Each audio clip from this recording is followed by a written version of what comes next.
What is it about a particular lyric writing style that connects with you in a deeply meaningful and authentic way? And why do we even attribute words like meaningful, deep, and authentic to these artists in the first place? What do they do that's different from the typical artist that leads us to draw that distinction? Well, today I'm going to attempt to answer these questions as we take a close look at the lyric writing style of Phoebe Bridgers. Hi, I'm Marcus Lab. Welcome back to the Artist Analysis series where we analyze, explore, and extract the underlying musical concepts, the psychological meanings, and the underground subtleties of your favorite artists. So as of recording this in 2021, Phoebe Bridgers is 27 years old. She's a singer-songwriter who got her first Grammy nominations this year thanks to her song Kyoto.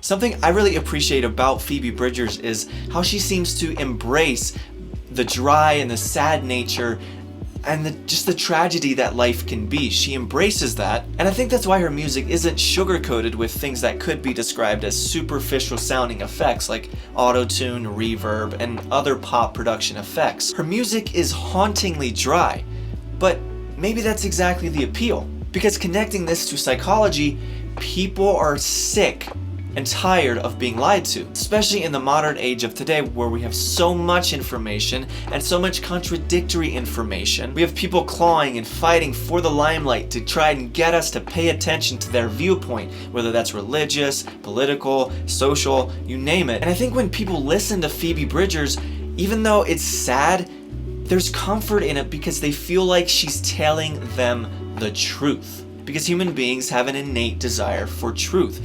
We really hate when we feel like we're being fed some superficial, fake reality, and we just have trust issues, and for good reason. So even if it's just subconscious, I think Phoebe Bridgers' listeners embrace her so much is because they feel like they're being fed reality, authenticity, and truth, and they don't feel like they're being manipulated by an inauthentic and fake source. Along the same lines, we live in the era of perfect pop productions, where you have artists like Ariana Grande and Drake. And what really sets Phoebe Bridgers apart is she chooses to embrace the organic, the flawed, the imperfections, the subtle textures that run throughout her songs.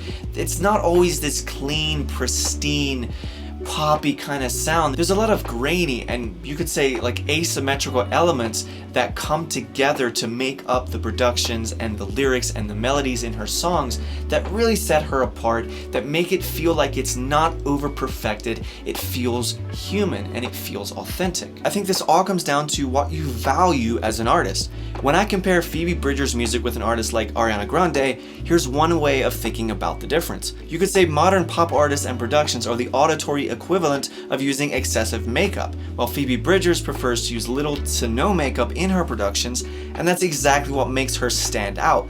That's her appeal. Her music is down to earth, it feels real, and it feels deeply human. I have motion sickness.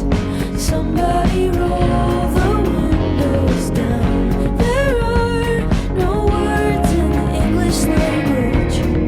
I could scream to drown you out.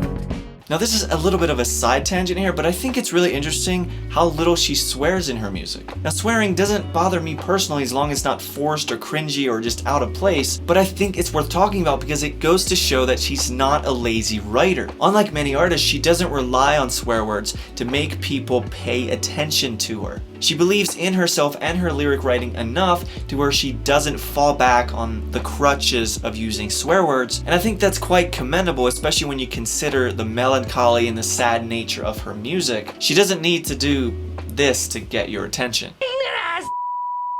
I take care of my kids. Always want credit for something they're supposed to do. Another thing that I really love about Phoebe's lyric writing is the ratio of how she uses common, easy to understand phrases and lines contrasted with these reaching metaphors that often come straight out of left field that you wouldn't normally expect to fit within that context. Here's what I mean. Walking Scott Street feeling like a stranger, with an open heart, open container. I've got a stack of mail and a tall can. It's a shower beer, it's a payment plan.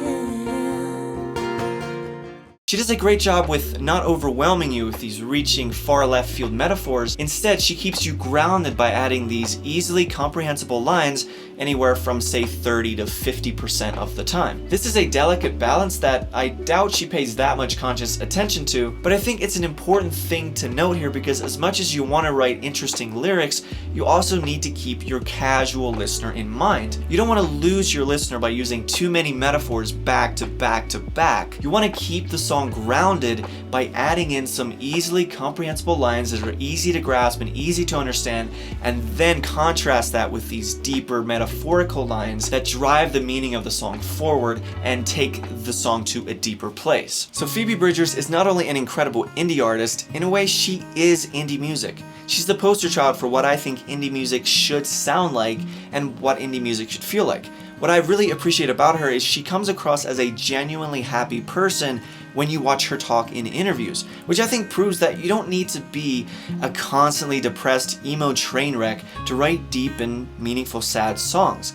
And I love that contrast between her bright personality and the dark aesthetic of her music and her artwork. Just because you write dark lyrics and you release it to the world doesn't mean there's any merit in continuously living in that same headspace as when the piece of art was created. I know for me, I'm not exactly interested in being angry and depressed every waking hour, and I think Phoebe Bridgers is a great example that you don't have to be. To be an artist that writes really deep, melancholy, sad music, you can still be a genuinely happy person. And I just love seeing those joyful, happy qualities in an artist like Phoebe Bridgers, who maybe you would expect to be just kind of sad and depressed all the time, but that doesn't have to be the case, even if you write really deep and meaningful and authentic lyrics.